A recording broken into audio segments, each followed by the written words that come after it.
Good day. Our topic is logic and reasoning. Logic is the study of reasoning, argumentation, and inference. It is concerned with evaluating and soundness of arguments and identifying logical fallacies. In other words, logic is a tool for understanding the structure of arguments and assessing their validity. In logic, a statement is a sentence that can be either true or false, but not both. It expresses a complete thought and can stand alone as a proposition. A simple statement, also known as an atomic statement, is a statement that cannot be further divided into simpler statements. It expresses a single fact or proposition. Now, it means if you are going to divide a simple statement, it can be, it will become a phrases. So, yung isang sentence, pag i-divide mo pa siya, so magiging phrase na lang. So, yan. So, example nito, the sky is blue. 2 plus 2 equals 4. All mammals have fur. Manila is the capital of the Philippines. Ayan. Kung i-divide mo pa yan sila, so magiging phrase na yan. So, a compound statement is formed by combining two or more simple statements using logical connectives. It consists of multiple propositions or substatements. So, yung the combination of simple sentences, ang tawag dyan ay compound statement. So, magiging dalawa o higit pa ang i-combine yun na into one sentence. Yan ang tawag ay compound statement. So, example nito. The cat is sleeping and the dog is barking. If it is raining, then I will bring an umbrella. Either it is sunny or it is cloudy. Yan yung sample ng compound statements. So, ang nagdugtong sa kanila, itong, for example, dito, the cat is sleeping and the dog is barking. Yung word na and ang nagdugtong sa kanila. So, yung and na yan, ang tawag dyan ay logical connective. Dito rin sa second, if it is raining, then I will bring an umbrella. Ang nagdugtong sa kanila ay ang if then.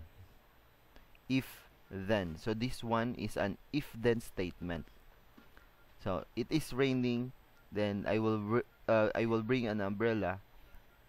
So, ang nagdugtong dyan ay if then. Yan. Either it is sunny or it is cloudy. Either or. Yan yung mga logical connective. A logical connective is a symbol or word used to connect simple statements or compound statements to form more complex statements. So, yan yung nagadugtong sa mga simple statements para maging compound statements. Yan sila. Now, we have here the logical connectives. So, meron tayong 5 dito. The first one is negation. Yan, negation. Ito yung symbol natin, negation. Another is conjunction. Ito, parang baliktad na letter V yung symbol. Disjunction, ito, parang letter V. Yan siya. Another is implication. One direction na arrow. Biconditional. So, both direction na arrow yung symbol. So, yung negation, this reverses the truth value of a proposition. So, ibinabaliktad niya. Halimbawa, kung meron tayong proposition, positive proposition, magiging negative proposition siya. So, that's not P. So, it means not P.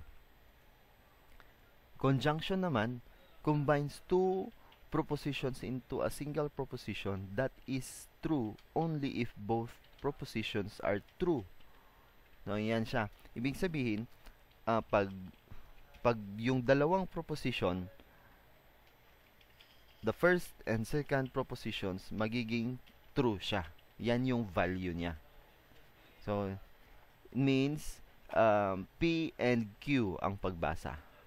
P and Q. So, ito yung symbol. So, P and Q.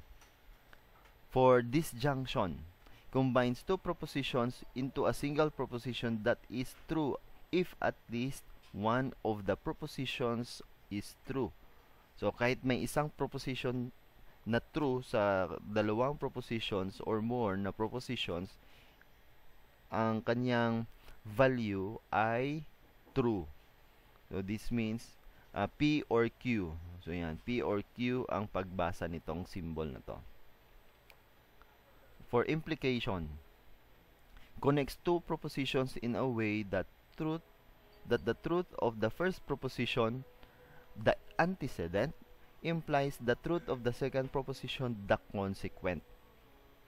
So, it means if P, then Q yung kanyang pagbasa. So, yung mayroon siyang condition. So, dapat pareho yung proposition natin. Pareha siyang pag parehong true, so magiging true yung value niya. Pag parehong false, magiging true yung value niya.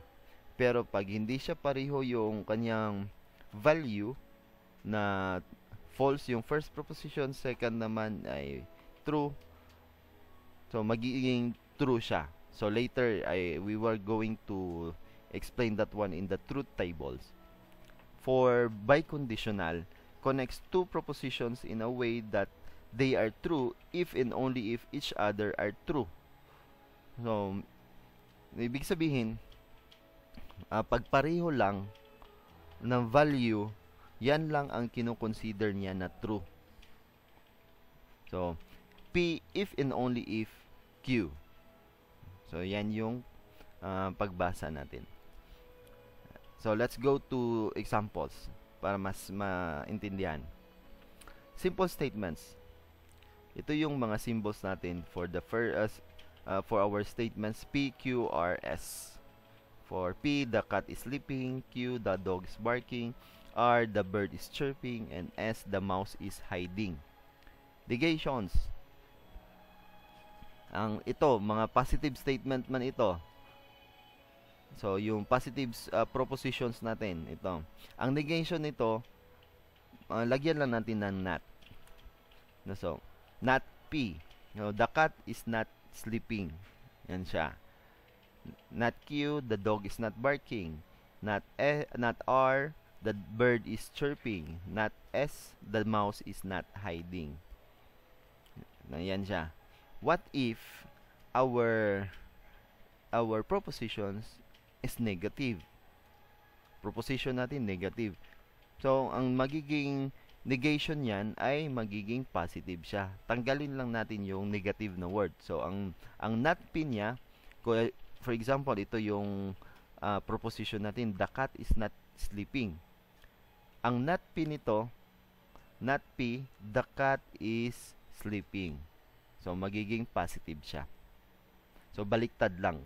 Kabaliktaran niya, it reverses the proposition. Conjunction.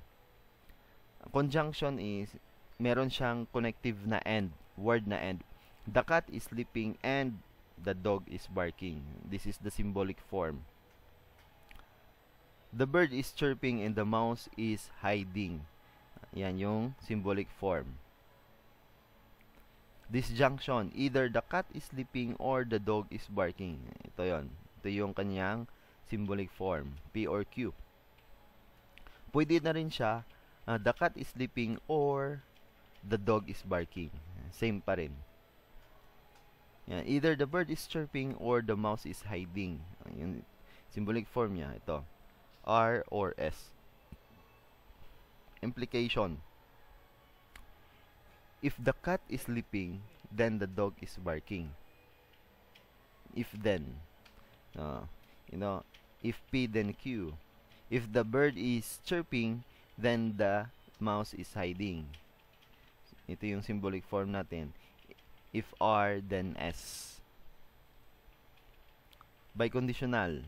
The cat is sleeping if and only if the dog is barking. Ito. P if and only if Q. So, the bird is chirping if and only if the mouse is hiding. So, this is the symbolic form. Yan. For the truth tables,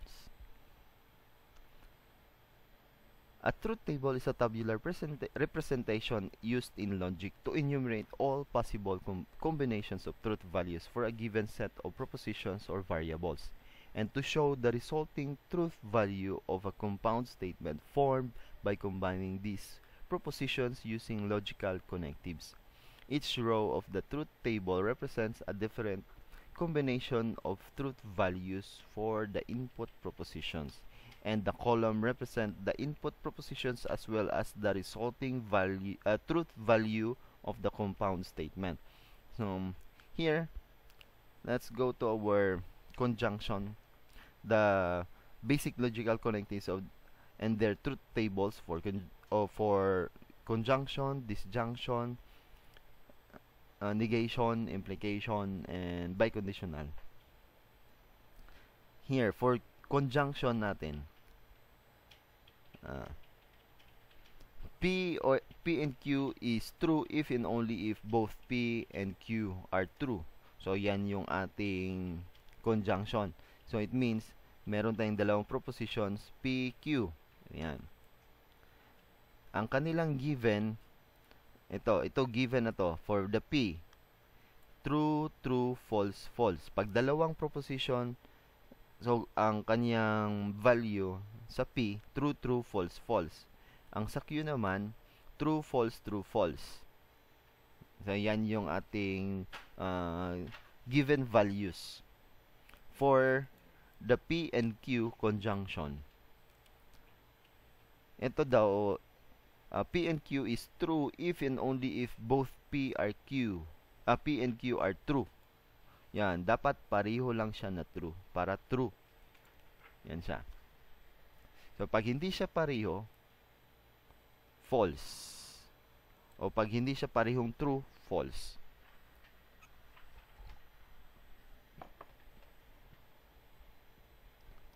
Disjunction. Yan, disjunction. Ito, P or Q is true if at least one of P or Q is true. So, we have here the P, true, true, false, false, and the Q, true, false, true, false. So, yan yung given. P or Q. Pag meron tayong makita na isang true, at least merong true. Ito, merong true, true, and dito. So, true ang value ng ating disjunction. So, pag walang true, so false. Negation. Yung negation natin. So, kung mag-reverse lang siya. So, ito yung P natin. So, pag true, sa negation, maging false. Pag false, maging true. Yan. So, yan yung mga value ng negation. Basta kung ano yung ating propositions, so, i-reverse niya lang. Implication. Ito. If P then Q is true unless P is true and Q is false, or if P then Q. Ito, given sa P natin. P and Q. Ito, given natin. So, our implication, pag may parehong true at parehong false, pag pareho, true. Parehong false, true. Yan siya. Pag hindi pareho, yan. Not the same. Pero, ang second second proposition natin, true. Yan, true. Pag hindi siya pareho, pero ang second proposition natin, true, true ang ating value. Yan yung sa implication. Sa biconditional, P if and only if Q is true, if and only if P and Q have the same truth value. Pag pareho daw ang value natin. So, for our P and Q, ito yung given natin. So, for biconditional, pag pareho lang, pag pareho na true, pag pareho na false, so, true ang ating value. Yan. Yan siya. True ang value. Pag hindi pareho, so false. So, yan yung sa mga values sa tables. So, now, example tayo. Na, ito. So, meron tayong symbols dito. Ito yung symbolic natin, symbolic form.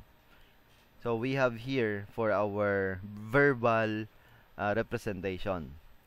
So, for example, P natin is the sun is shining and Q, it is raining. So, the compound statement natin, ito yung compound statement natin na symbolic form. So, this one represents if it is either sunny or raining, but it is not sunny. So, yan siya ang ating verbal presentation. In symbolic form, compound statements. So, ito. So, we have the value of P, yan, as our given, and Q as our given as well. So, ito yung mga given natin. So, sa compound statement natin dito, unahin natin yung sa loob ng parentheses. So, hindi pwedeng baga, i-organize lang natin.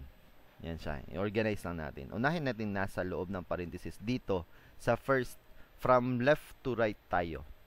From left to right. Yan, dito. Ito siya, last na ito. This is a major connective kasi. Yan siya ang last. Yung major connective. Kasi we're going to compare this first na compound statement and itong another na proposition na not P. So, yan yung comparison natin. So, let's have first this one, P or Q. Yan siya. So, this junction. So, pag meron tayong makita na true. Yan. So, false itong nasa last. For not P, dito lang tayo magtingin ng not P.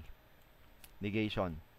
So, true, false ang ating P. So, reverse niyan, false, true. So, meron na tayong values ng dalawa. Ito. So, we can get now the conjunction. So, conjunction na tayo. Sa conjunction, hahanapin lang natin yung parehong true. So, ito lang, yung parehong true. So, yan lang yung true na value. Pag hindi siya pareho na true, so, false. So, ito yung values niya. So, this truth table shows that the compound statement is true only when it is raining. Q is true. And then the sun is not shining. P is false. For number 2, ito yung compound statement natin. Ito yung ating verbal presentation. So, dito lang tayo mag-focus sa ating tables. Given, PQ, ito yung given natin. Unahin muna natin ito. Yung first. Yan. Tapos, ang major connective natin itong implication. This is conjunction.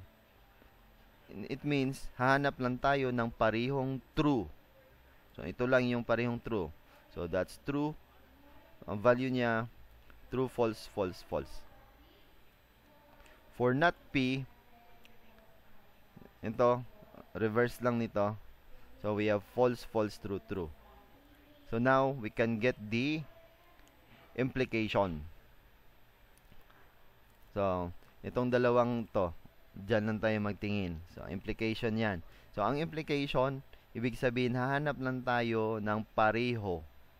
So, like for example, this one, parehong false, so true. Pero pag wala nang pareho. Pero, this is our second statement. Sa second statement, dyan tayo, pag hindi siya pareho, dito lang tayo titingin kung saan yung true. So, meron tayong true dito sa second statement natin, itong dalawa. So, therefore, ito yung true. So, now, ito na yung complete na value niya. So, false, true, true, true.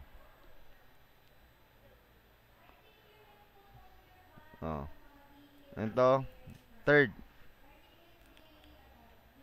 Ito yung ating given. So, first, ito ang kunin. Then, second, ito, nasa loob ng parenthesis. Last, itong ang conjunction. Last, ang conjunction. So, first, P or Q. So, P or Q, disjunction. So, kahit may makita tayong isang true, true. So, ayan. So, true. Pag wala tayong true na makita, so, false. So, yan yung value niya. For implication, P and Q. Yan, ang implication. Hanap tayo ng pareho.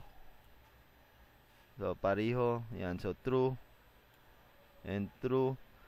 Pero, pag hindi siya pareho, dito tayo sa second statement. So, pag true ang second statement, magiging true siya. So, true, false, true, true. For our, yan, meron na tayong dalawa. Dito na tayo sa major connective na conjunction. Pag pareho lang na true, yan lang yung concern natin dito. Pag parehong true, true. Ito rin, pareho na true, true. So, lahat, we have true, false, true, false. So, hanap lang tayo ng pareho na true para maging true. Pag hindi, false. Number 4. Ito. So, we have, ito yung first na hanapin natin. And ang second, ito. Tingnan natin yung nasa loob ng parentheses. Ito yung verbal representation niya. The first is P and Q. Unahin natin itong nasa loob ng parentheses. Ito ang value niya ng conjunction. Dapat pareho lang na true para true. And then, itong nasa loob ng parentheses sa second naman, sa loob niya, is meron tayong not P bago ang conjunction niya. So, unahin natin itong not P. Ito. So, ito yung value. False, false, true, true. Bago natin kunin ito. So, this is our first proposition. Dito tayo magtingin. And second proposition natin dito. Yan siya. So, now, not P and Q. So, not P. Ito lang. True, true. So, para true. So, false, false, true, false. So, dyan lang tayo magtingin. So, dapat pareho lang siya na true para true ang value. Pag hindi siya pareho, so, hindi. Ito, false, true. Oh, false, false. So, false. Then, true, false. False. So, kompleto na. Ito, at saka ito. So, this is the first proposition. Ito yung second proposition. So, now we can get the disjunction. So, compare na natin yung dalawa. So, pag meron lang tayong makita na true, true. Ito, meron tayong true. So, true siya. Ito, false, false. So, false. Ito, false, true, true. False, false, false. So, we have true, false, true, false.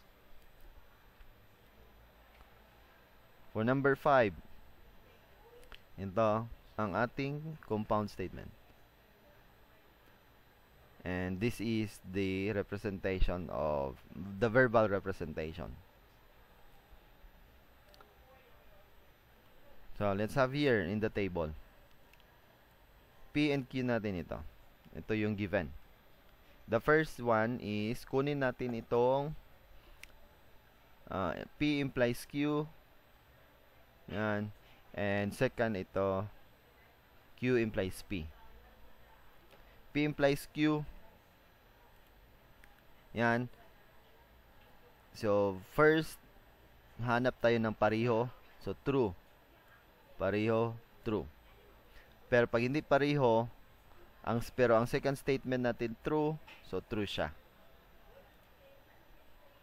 Dito naman,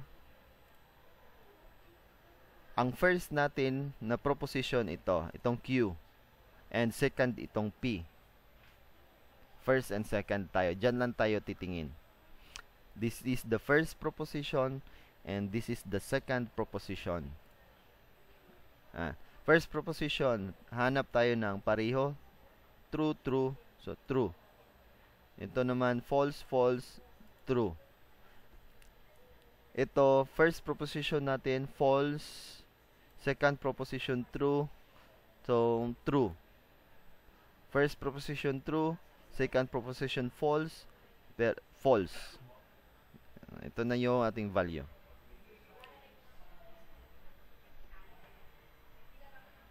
Next. Ito ating disjunction. Disjunction, pag meron tayong makitang true, true. So, meron true dito. Meron din dito sa second. Sa third, meron ding true. And sa last, meron ding true. So, true lahat.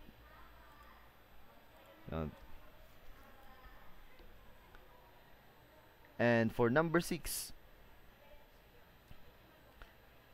ito yung compound statement natin. This is the verbal representation.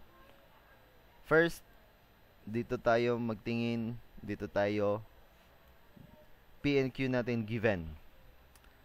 So, unahin natin tong nasa loob ng parenthesis bago natin siya bigyan ng negation. Unahin muna natin. So, P and Q ito. Ito yung value natin. So, dapat pareho lang na true para true. And then, now we can get the negation of that. Ito na. So, true, false, then false, true, false, true, false, true. Now, we have for disjunction, ito, disjunction natin. Pag meron tayong makita na true, true, so, ito, true, true, true, false. Tapos itong dalawa na. Kunin natin ang kanyang disjunction. Yan, disjunction. And pag conjunction pala, conjunction. Kunin natin yung conjunction niya. Pag conjunction, dapat pareho lang siya na true. Ito lang yung may parehong true. So, yan yung true. So, pag hindi pareho, false. Kasi conjunction tayo. So, yan ang ating compound statement. So, and we're done here.